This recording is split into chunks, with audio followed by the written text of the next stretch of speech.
Sword of Coming, episode 199. Untuk melihat video selengkapnya, sahabat bisa kunjungi playlist yang telah Sabta Novel sediakan. Yuk mari, kita berimajinasi bersama dan masuk ke alur ceritanya.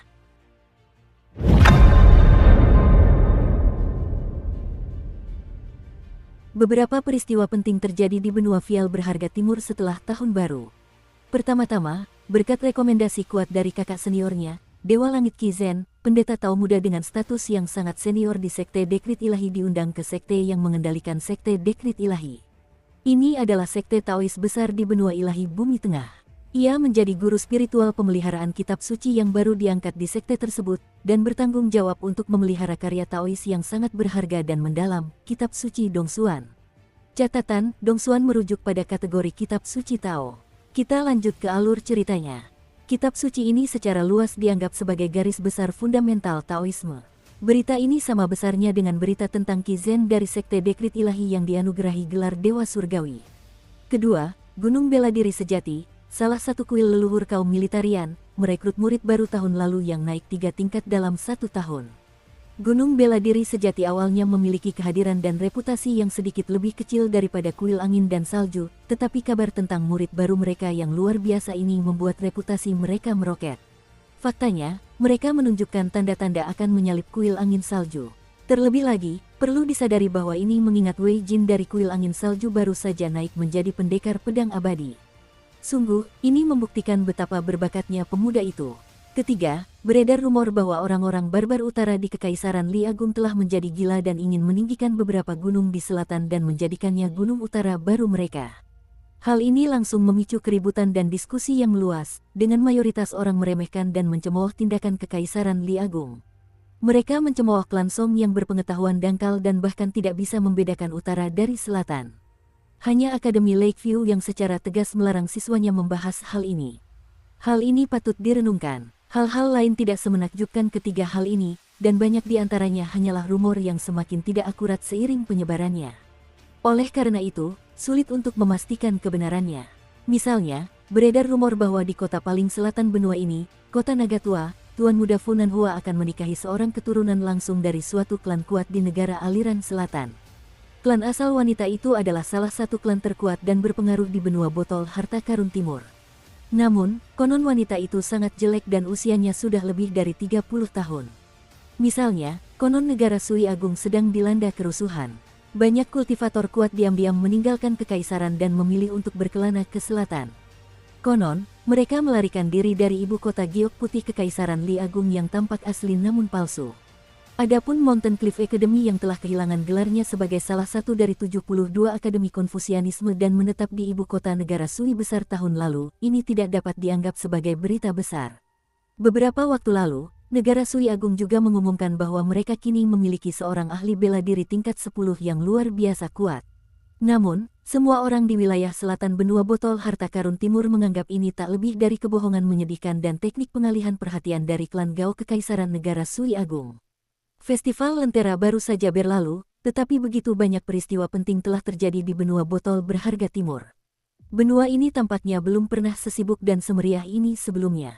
Setelah Weibo pergi ke Gunung Tertindas untuk berjalan-jalan dan menenangkan pikirannya setiap hari, Gunung Tertindas pun mulai menjadi sangat ramai dan sibuk. Para pasukan abadi di 3 gunung tetangga awalnya menganggap Gunung Tertindas sebagai lelucon belaka, terutama karena pemiliknya menolak membangun tempat tinggal di gunung tersebut. Namun, kini mereka sering berlari ke Gunung Tertindas untuk, secara kebetulan, bertemu dengan Dewa Resmi Gunung Utara. Terkadang, mereka juga pergi ke kuil Dewa Gunung di puncak gunung untuk mempersembahkan dupa. Yang terakhir bukanlah tindakan sederhana. Faktanya, ada banyak peraturan dan hal yang harus diperhatikan ketika seorang dewa memasuki kuil untuk mempersembahkan dupa. Para dewa umumnya tidak akan memasuki kuil para dewa, dan mereka bahkan lebih kecil kemungkinannya untuk mempersembahkan dupa sembarangan. Hal ini kecuali jika mereka mempersembahkan dupa untuk membentuk aliansi.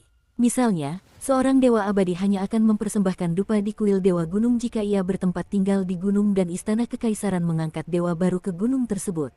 Namun, mereka hanya akan mempersembahkan 1 batang dupa, bukan 3, dan ini bisa dianggap sebagai semacam salam. Jika batang dupa terbakar habis, ini menandakan dewa di kuil tersebut mengakui dewa abadi yang telah mempersembahkannya. Namun, jika batang dupa tidak terbakar habis, ini menandakan bahwa waktu dan hubungan mereka belum matang. Mengenai apakah kekuatan abadi memutuskan untuk melawan dewa atau mencoba membangun hubungan lebih lanjut dengan mereka di masa depan, hal ini bergantung pada kekuatan dan kepercayaan diri masing-masing pihak. Atau dengan kata lain, hal ini bergantung pada seberapa kuat dan berpengaruhnya kekaisaran fana tersebut. Namun, benua Vial Harta Karun Timur yang kecil itu berbeda dari benua ilahi Bumi Tengah, tempat berbagai kekuatan dan filosofi berkembang pesat. Konon, pernah ada sebuah kerajaan kuat yang memiliki sejarah lebih dari 1000 tahun di benua ilahi Bumi Tengah, dan setiap kali kerajaan itu melemah, pasti akan lahir seorang penguasa yang ambisius dan bijaksana serta pejabat yang kuat dan setia. Kerajaan itu juga sangat menghormati para seniman bela diri murni. Suatu ketika, kekaisaran itu juga pernah melakukan prestasi gemilang yang belum pernah terjadi sebelumnya. Seorang penguasa bodoh yang hampir menghancurkan kekayaan kekaisaran, berkobar amarahnya terhadap seorang kekasih, dan ia mengerahkan seluruh kekuatan bangsa untuk mengepung dan menyerang sebuah gunung besar.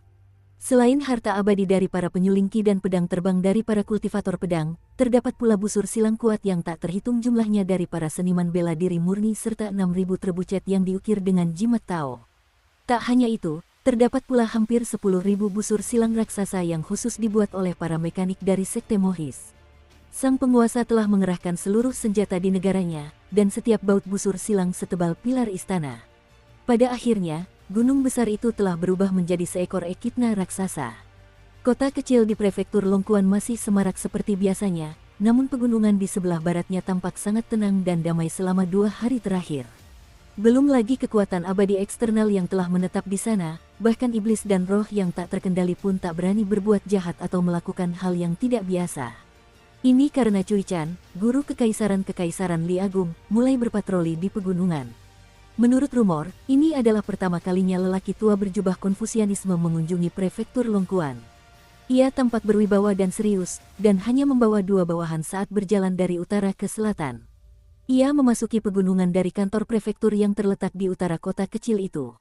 Karena Cui Chan tidak sengaja menyembunyikan kehadirannya, dan telah memberitahu murid kesayangannya, pengawas prefektur Wu Yuan, sebelumnya, semua pasukan di pegunungan telah menerima pemberitahuan dari kantor prefektur jauh sebelum guru kekaisaran tiba. Mereka diperintahkan untuk bersiap menyambut guru kekaisaran ketika ia memasuki pegunungan untuk menikmati pemandangan. Tentu saja, mereka tidak dipaksa untuk mempersembahkan harta karun dan bahan-bahan langka kepada guru kekaisaran, mereka juga tidak diperintahkan untuk menyucikan tanah dan menyapu jalan setapak. Namun, setidaknya mereka harus memberikan sedikit penghormatan kepada guru kekaisaran, dan setidaknya satu pemimpin dari setiap pasukan harus tetap berada di gunung mereka untuk menyambutnya. Jika tidak, akan terasa kurang pantas jika tidak ada yang menyambut guru kekaisaran dan menjawab pertanyaannya. Di antara gunung-gunung tersebut, Gunung Keanggunan Ilahi milik Ruan Kiong dan Gunung Tanduk Sapi milik toko pembungkus kain jelas merupakan yang terpenting. Oleh karena itu, Wu Yuan terpaksa mengutus hakim daerah Yuan dan pejabat pengawas tungku pembakar Cao ke kedua gunung tersebut terlebih dahulu, agar guru kekaisaran tidak disambut dengan baik. Adapun Gunung Awan Drape, tak diragukan lagi mereka harus mempersiapkannya dengan matang. Lagi pula, kaisar akan segera berkunjung secara langsung. Benar saja, setelah guru kekaisaran Cui Chan tinggal di Gunung Awan Drape selama 2 hari dan mengunjungi kuil Gunung Utara serta lokasi yang direncanakan untuk akademi baru, sosok lain muncul di sampingnya dan menemaninya sepanjang waktu. Hal ini menyebabkan keributan besar, karena orang di sampingnya tak lain adalah mantan asisten Menteri Negara Pengadilan Kuning, Cheng Suidong. Hal ini menimbulkan banyak spekulasi. Apakah klan Hong Negara Pengadilan Kuning, yang merupakan pengikut negara Sui besar, telah mengkhianati aliansi mereka? Akhirnya, Cui Chan tiba di gunung tertindas yang terletak di ujung paling selatan pegunungan. Ia memasuki kuil Dewa Gunung, dan Song Yuzhang muncul dalam tubuh dewanya untuk menyambut guru kekaisaran. Saat menimba ilmu di masa mudanya, Song Yuzhang sangat mengagumi guru kekaisaran Cui Chan. Kini setelah dapat bertemu langsung dan bahkan berdiskusi tentang moralitas dan kebajikan dengannya, Song Yuzhang, yang telah menjadi Dewa Gunung, tak kuasa menahan rasa haru dan emosional. Setelah meninggalkan kuil Dewa Gunung, Cui Chan memerintahkan Song Yuzhang untuk pergi ke Gunung Yunwu dan membahas masalah para iblis yang memasuki gunung dengan Weibo. Sementara itu, ia memerintahkan kedua bawahannya, Suruo dan Liu Yu, untuk kembali ke kota kecil. Mereka perlu mengawasi Xie Xi dan Cao Xi. Dukung terus channel YouTube Sabta Novel. Malam tiba, dan guru kekaisaran Li Agung perlahan menuruni gunung sendirian. Setelah menyusuri jalan setapak yang kecil dan tenang, akhirnya ia tiba di depan sebuah bangunan bambu 2 lantai. Anak laki-laki kecil berbaju biru sedang berkebun di tepi tebing, sementara gadis kecil berbaju merah muda sedang menikmati biji bunga matahari dan hidangan penutup di bawah atap. Gadis kecil itu mengerjapkan mata ketika melihat lelaki tua itu. Gurunya masih pingsan di bak air obat, dan ia tidak berani menutup pintu dan mengusir lelaki tua itu, juga tidak berani membiarkan lelaki tua yang tidak dikenalnya masuk ke dalam bangunan bambu. Anak laki-laki kecil berbaju biru itu baru-baru ini berkultivasi dengan sungguh-sungguh, dan ia terus bermeditasi tanpa lelah, siang dan malam. Selain menggendong Chen Pingan turun dari lantai 2 bangunan bambu, ia hampir tidak pernah beranjak dari tebing gunung. Namun, setelah membuka matanya, hal pertama yang dilihatnya adalah seorang murid Konfusianisme yang sangat kuat, yang tampaknya memiliki temperamen yang cukup buruk. Pada saat ini, anak laki-laki kecil berbaju biru itu benar-benar merasakan dorongan untuk melompat dari tebing dan bunuh diri. Biarlah begitu jika ia bertemu makhluk-makhluk kuat yang bisa membunuhnya dengan satu pukulan di jalanan kota kecil atau di gang vas tanah liat. Dan ia juga bisa menahannya jika bertemu orang-orang seperti itu di jalur pegunungan terpencil di gunung tertindas. Namun, bagaimana mungkin seseorang yang cukup kuat untuk membunuhnya dengan satu pukulan datang ke pintu depannya saat ia sedang berkultivasi dengan damai? Mereka yang tidak takut mati akan menunjukkan keberanian yang luar biasa. Anak laki-laki kecil berbaju biru itu tampak kaku dan tak bernyawa saat berkata kepada lelaki tua itu, "Tuanku sedang tidak menerima tamu saat ini. Jika kau tidak senang dengan ini, silakan pukul aku sampai mati dengan satu pukulan. Bagaimanapun, kau harus melangkahi mayatku dulu jika kau ingin mengganggu tuanku." Orang tua itu mengangguk dan menjawab dengan ekspresi acuh tak acuh, "Kau ingin mati, kan?" Anak laki-laki kecil berbaju biru itu hendak berbicara, namun anak perempuan berbaju merah muda itu sudah bertanya dengan suara kekanak-kanakan, "Pak Tua, siapa yang Anda cari?" Cui Chan berbalik dan menjawab dengan senyum tipis, "Saya Cui Chan, guru Kekaisaran Li Agung. Saya tidak mencari gurumu, melainkan orang yang saya cari di lantai 2 gedung ini." Anak laki-laki kecil berbaju biru itu bertingkah seolah tersambar petir. Matanya langsung berputar, dan ia meletakkan satu tangan di kepalanya sebelum dengan kacau mengayunkan tangan lainnya seolah-olah ia buta. "Apa yang kukatakan tadi? Kenapa aku tiba-tiba lupa? Apa yang terjadi padaku?" Pria tua di lantai 2 berdiri di samping pagar dan berkata kepada gadis kecil berbaju merah muda, "Biarkan dia naik. Kamu dan ular air kecil itu bisa pergi bermain di tempat lain dulu. Tenang saja, ini tidak ada hubungannya dengan gurumu, Chen Pingan." Guru kerajaan Cui Chan mengambil 2 kursi dan berjalan ke lantai 2 gedung bambu itu. Ia dengan hati-hati meletakkan kedua kursi itu di koridor, satu untuknya dan satu lagi untuk lelaki tua yang berantakan itu. "Ada apa?" tanya lelaki tua yang acak-acakan itu. "Demi Dao Agungku, aku menemukan tubuh yang ditumpahkan oleh seorang dewa agung di masa lampau dan menempatkan separuh jiwaku di dalamnya," Cui Chan menjelaskan dengan acuh tak acuh. "Jiwaku terbelah 2, dan separuh diriku yang lain mengembara di dunia permata kecil Kekaisaran Li Agung dalam tubuh seorang anak laki-laki. Namun, aku kalah melawan Qi Jingchun, dan ia menyebabkan basis kultivasi separuh diriku yang lain menurun drastis. Di saat yang sama, jiwaku juga menjadi tidak stabil. Setelah itu, aku membuat kesepakatan dengan seorang tahanan yang telah hidup sangat lama. Aku mempelajari teknik rahasia, dan ini akhirnya membuatku mampu menstabilkan pikiran dan jiwaku setelah susah payah. Namun, cendekiawan tua itu datang ke tempat ini setelahnya, dan ia memilih diriku yang muda dan meninggalkan diriku yang tua yang berada di ibu kota Kekaisaran Li Agung. Ia memutuskan hubungan spiritual antara kami berdua, dan ia membuat kami sepenuhnya menjadi 2 manusia.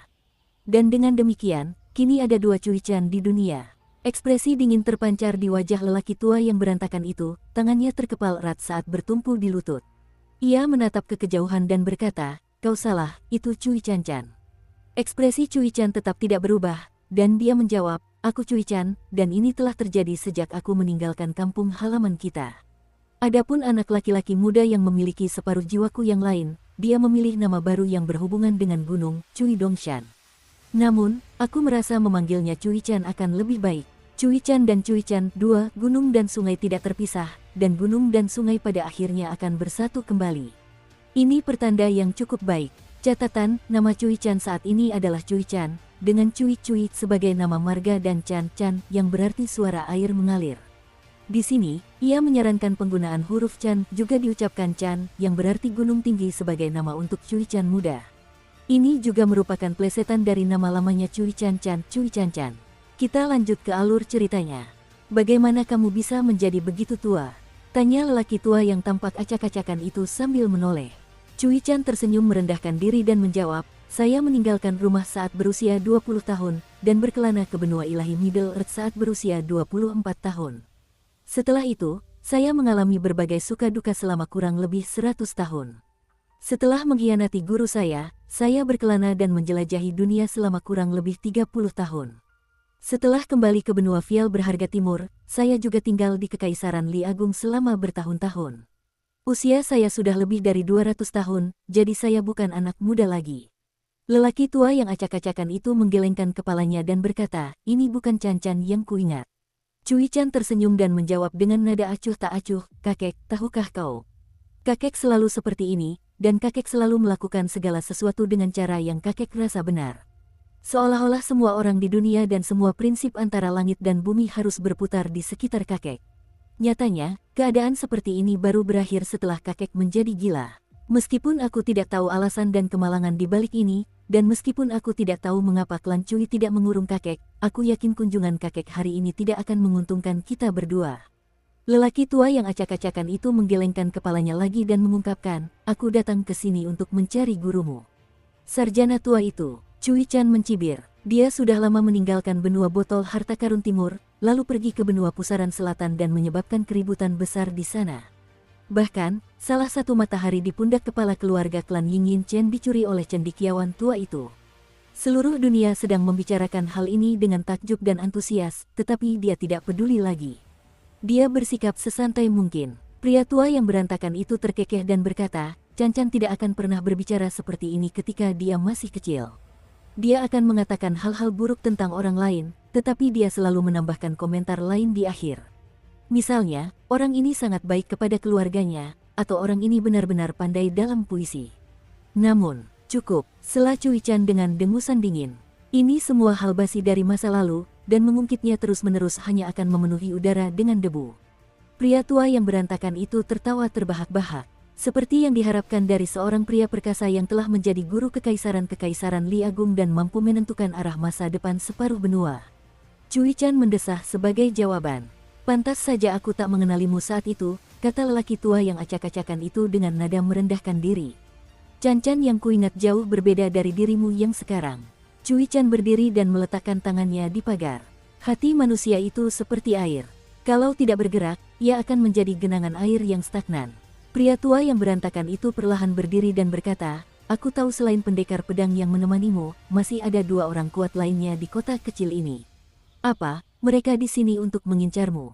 Apa kau butuh bantuanku? Cui Chan ragu sejenak sebelum menjawab dengan setengah jujur, itu tergantung pada apakah kau cukup berani untuk membunuh seorang dewa surgawi Tao dari benua Rit lengkap terlebih dahulu. Lelaki tua yang acak-acakan itu menjawab sambil terkekeh. Cui Chan berbalik menatap lelaki tua itu. Sama seperti bagaimana ia benar-benar berbeda dari apa yang diingat lelaki tua itu pun benar-benar berbeda dari apa yang diingatnya. Saat itu, kepala keluarga Cui Chan berjalan-jalan dengan tongkat dan tampak lusuh karena usia. Terlebih lagi, ia juga memancarkan aura seorang cendekiawan yang elegan. Pria tua yang acak-acakan itu menutup matanya. Dia mulai mencari aura seseorang di kota kecil itu. Di kediaman klan Xie di Peach Leaf Alley, Cao Si secara pribadi datang berkunjung. Xie Si tidak mau repot-repot memperkenalkannya kepada klan Xie, dan Cao Si pun enggan menyombongkan diri. Oleh karena itu, tidak seorang pun di klan Xie yang tahu bahwa pria kaya ini sebenarnya adalah seorang dewa pedang dari benua pusaran selatan. Xie Si menunggu jawaban yang jelas dari Kaisar Kekaisaran Li Agung. Dari 3 orang itu, He Xiaoliang dari Sekte Dekrit Ilahi, Ma Kuxuan dari Gunung Zhenwu, dan Li Xisheng dari kota kecil, siapakah yang akhirnya bersedia ia serahkan? Meskipun klan Xie tidak mengetahui identitas asli Cao Si, fakta bahwa ia adalah teman leluhur mereka, Xie Si, sudah cukup menjadi alasan bagi mereka untuk memperlakukannya dengan sangat hormat. Mereka sama sekali tidak berani menyinggung perasaannya. Saat ia duduk di aula utama dan menyeruput teh, Cao Si melirik sekilas ke arah sepasang anak dupa kecil dan menggemaskan yang bersembunyi di balik plakat dan menjulurkan kepala mereka untuk melihatnya. Xie Si kesal dengan sikap Cao Si, dan ia hendak berdiri dan mengusirnya. Namun, mereka berdua tiba-tiba melihat ke arah barat daya hampir bersamaan. Cao Si menyipitkan matanya, dan dia tampak sedikit senang atas kemalangan orang lain. Sementara itu, Xie tampak tidak terpengaruh di permukaan, namun dia merasa sedikit terkejut di dalam. Ini adalah aura seorang seniman bela diri di puncak tingkat ke-9. Dari suatu tempat di gunung besar di barat daya kota kecil itu, ada seseorang yang dengan sengaja menyapu pandangannya ke seluruh kota kecil itu. Pada akhirnya, pandangan mereka tertuju pada Xie. Duduk berhadapan dengan Xie, Dewa Pedang Cao Si melilitkan pedang terbang terikatnya yang terbentuk dari sungai di pergelangan tangannya. Di dekatnya, ada juga seorang pendekar pedang muda yang diam-diam muncul di gang daun persik entah kapan. Ia tak lain adalah kultivator Mohis, Suruo. Ia berjalan santai dengan pedangnya yang tersandarkan horizontal di belakangnya. Dia relatif tidak dikenal di benua botol berharga timur. Namun, ia sangat terkenal di benua ilahi Middle Earth. Meskipun demikian, sebagian besar orang di benua ilahi Middle Earth hanya tahu bahwa pedang Suruo berfokus pada pertahanan, bukan serangan. Teknik pedangnya sederhana dan sederhana, ki pedangnya mendalam, sementara niat pedangnya kuat. Ia sangat terkenal karena kemampuan bertahannya. Namun, hanya sedikit orang yang menyadari fakta bahwa keterampilan pedang ilahi Suruo pada akhirnya juga digunakan untuk membunuh musuh. Bagaimana mungkin ia hanya berfokus pada pertahanan? Ada banyak kultivator Mohis yang berkelana di seluruh dunia, dan meskipun tujuan mereka adalah untuk menekan yang kuat demi membantu yang lemah, kemampuan destruktif dan kemampuan membunuh mereka jelas tidak rendah, terlepas dari apakah mereka berada di dunia kultivasi atau di medan perang. Oleh karena itu, selain kultivator militer, di antara ratusan aliran pemikiran yang ada, para jenderal di medan perang adalah kultivator Mohis yang paling dihargai dan diandalkan. Baru saja, seorang seniman bela diri murni, setidaknya di puncak tingkat ke-9, tiba-tiba muncul di pegunungan. Terlebih lagi, ia siap menimbulkan masalah, dan jelas ia memiliki niat buruk terhadap Xie. Tidak hanya itu, Xie juga perlu mempertimbangkan Sage Ruan Qiong, yang pendiriannya saat ini tidak diketahui. Xie menyesap tehnya dan mengamati sekelilingnya. Tepat saat dia hendak meletakkan cangkir tehnya kembali ke atas meja, seekor burung oriole kecil tiba-tiba menukik turun melalui lubang udara di halaman dan meninggalkan jejak riak di udara. Namun, keadaan segera kembali normal. Burung oriole yang kecil dan menggemaskan itu hinggap di bahu Xie dan mematuk pelan pakaiannya. Chen Pingan pernah melihat burung oriole ini sebelumnya, begitu pula Qi Jingchun. Sebenarnya, banyak penduduk kota kecil yang pernah melihat burung oriole ini sebelumnya. Kebingungan terpancar di wajah Cao Si, dan sedetik kemudian raut wajahnya berubah drastis. Butir-butir keringat akhirnya mengucur di dahinya, sementara wajahnya yang tersenyum berubah pucat pasi. Ia merasakan rasa hormat dan takut, sekaligus lega. Suruo menghela napas dan melepaskan tangannya dari gagang pedang. Ia merasa menghunus pedang atau tidak akan berpengaruh. Apapun yang terjadi, hasilnya tetap sama. Ia masih terlalu lambat. Ruan Qiong hanya ragu sejenak sebelum kembali menempa besi dengan sungguh-sungguh. Hanya lelaki tua lusuh yang duduk di bangunan bambu di gunung tertindas yang tertawa terbahak-bahak. Ia dipenuhi semangat juang.